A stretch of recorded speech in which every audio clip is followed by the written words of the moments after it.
ازيكم حبايبي، عاملين ايه؟ يا رب تكونوا بخير. ايه رايكم في البير دي؟ سهله وبسيطه خالص، من خامات احنا بنرميها زي الفستق وقشر الفستق ونوى البلح، علبه كلور، كل حاجه يعني كانت بتترمي اهي. سهله وبسيطه خالص. عجبتكم الفكره؟ يا ريت تشتركوا في القناه وتفعلوا زر الجرس عشان يوصل لكم كل جديد، وتعملوا لايك للفيديو. تعالوا نشوف عملناها ازاي مع بعض. يلا بينا. هنا معايا علبة كلور،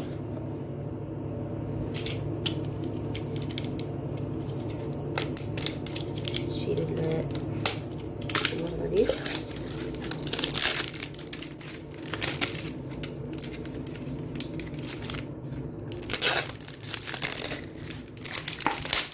كده. هاخد الجزء ده زي كده،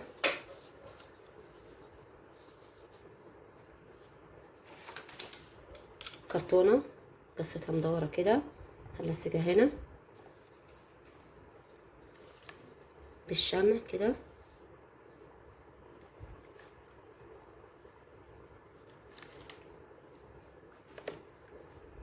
لو معكيش شمع ممكن غيرها،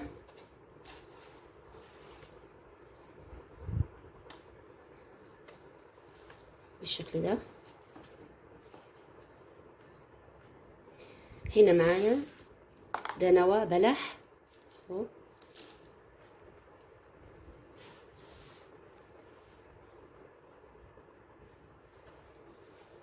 هبدأ اخد واحدة واحدة كده بالشمع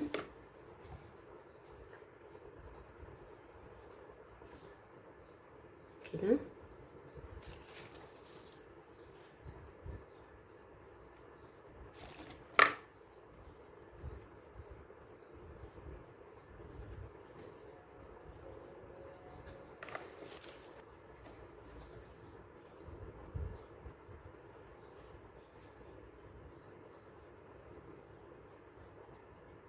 كده حبايبي بصوا، عملت لها بالشكل ده، عملت صف هنا من فوق.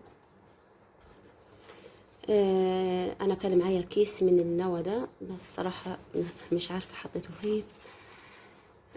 فلغاية هنا وخلص معايا، ففكرت اني اعمل كده بالشمع، ولسه دي كده بالشكل ده.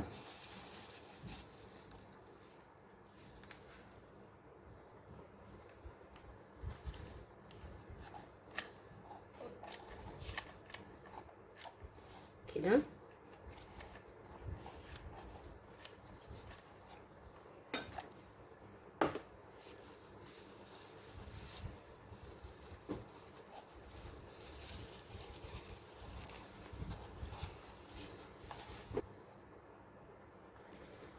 معايا عصيان ايس كريم زي كده، هنا في النص فتحتها بالقطر بالشكل ده. هاجي هنا بالشمع هنا وهنا كده والصقها كده. دي عصاية شيش، انا حطيتها في الفتحتين اللي انا شفتوني عملتهم قدامكم هنا. بعد كده ده خيش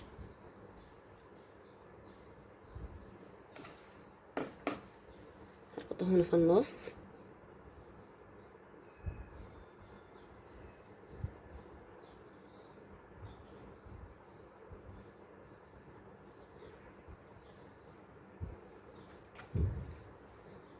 والف كده.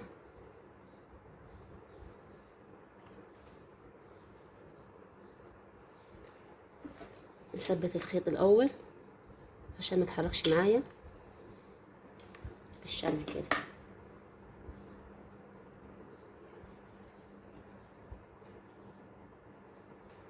هنا انا عملت واحدة تانية زيها بالظبط في نفس المكان، ثبتهم كويس بالشمع، بحيث ان انا لما اعمل كده بصوا هيتلف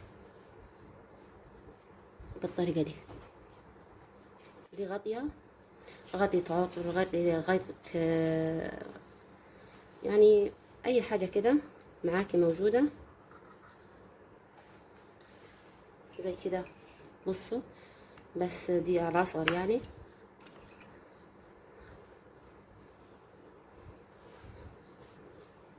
هنا هاخد كل الطرف بالقطر برضو، فتحت فتحتين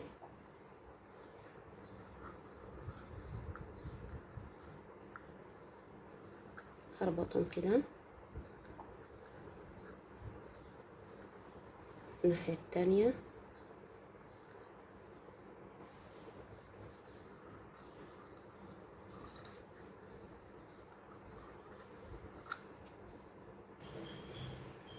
كده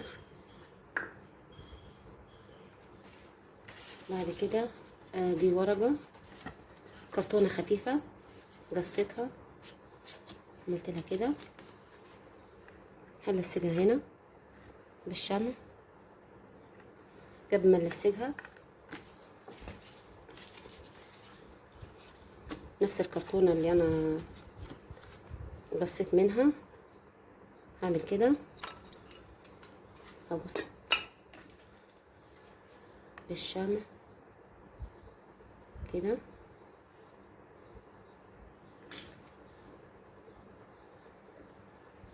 كده، هقص الزيت كده واعمل نفس الفكرة الناحية التانية زي كده.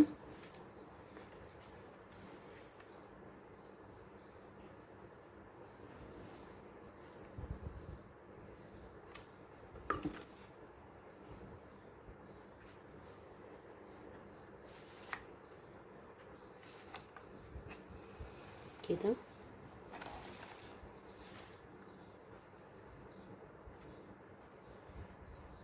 بعد كده انا عندي قشر فستق كده، هبدأ ألصقه هنا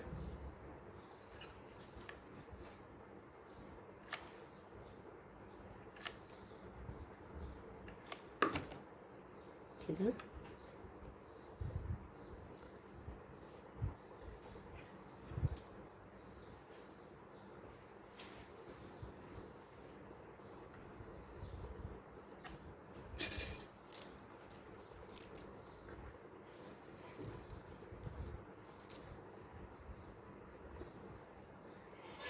كده انا خلصتها. حابين تديها لون تمام، حابين الشي كده كويسة اهو.